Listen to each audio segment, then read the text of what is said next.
Hello বন্ধুরা, মাম্পি ব্লগসের মাম্পি বলছি। এই দেখো আমার ভাড়া বাড়ির কিচেন ট্যুর। প্রথমেই জলের জার দুটো, তার উপরে বাজারের ব্যাগ, তার নিচে ব্রাশ মাজন, তার উপরে আছে একটা বাসন রাখার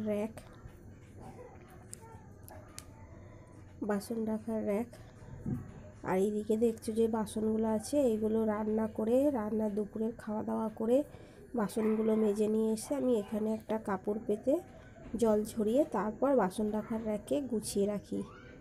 পাশে একটা গ্যাস আছে, গ্যাসের উপর একটা কড়া বসানো আছে, কড়া একটু তেল আছে বলে চাপা দিয়ে রেখেছি। পাশেই দুটো তেলের জায়গা, একটা সাদা তেল একটা সরষের তেল, তার পাশে একটা চাটু, তারপরে একটা আনাজের চুবড়িটা আমি গ্যাস সিলিন্ডারের ওপরে বসিয়েছি, কেন জায়গাটা অনেকটা সেভ হবে বলে। তার পাশেই আমার আছে মশলা রাখার জায়গা, দুটো ড্রাম দেখছো, হলদে ড্রাম, একটা চালের ড্রাম, একটা মুড়ির ড্রাম, তার পাশে একটা আটার ড্রাম, একটা ময়দার ড্রাম, আর নিচে বিস্কুট, চাপাতি, চিনি, ডাল এইসবের মশলাপাতি থাকে। আর এটা আমি পর্দা দিয়ে কভার করে রাখি যাতে জিনিসটা দেখতেও ভালো লাগে।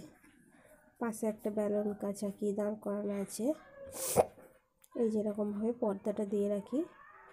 আর তার নিচে দুটো সিলিন্ডার, নিচে একটা টেবিল আছে, টেবিলটা ভেতর দিকে ঢুকিয়ে দিয়েছি কেন রাখার মতন প্যাসেজ নেই। নিচে দেখছো একটা শিলনোড়া, চুবড়িটায় আদা রসুন থাকে।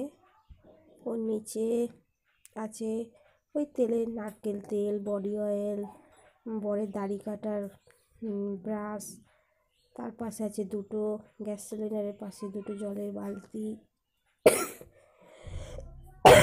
এই হচ্ছে আমার কিচেন ট্যুর, ভাড়া বাড়ির কিচেন।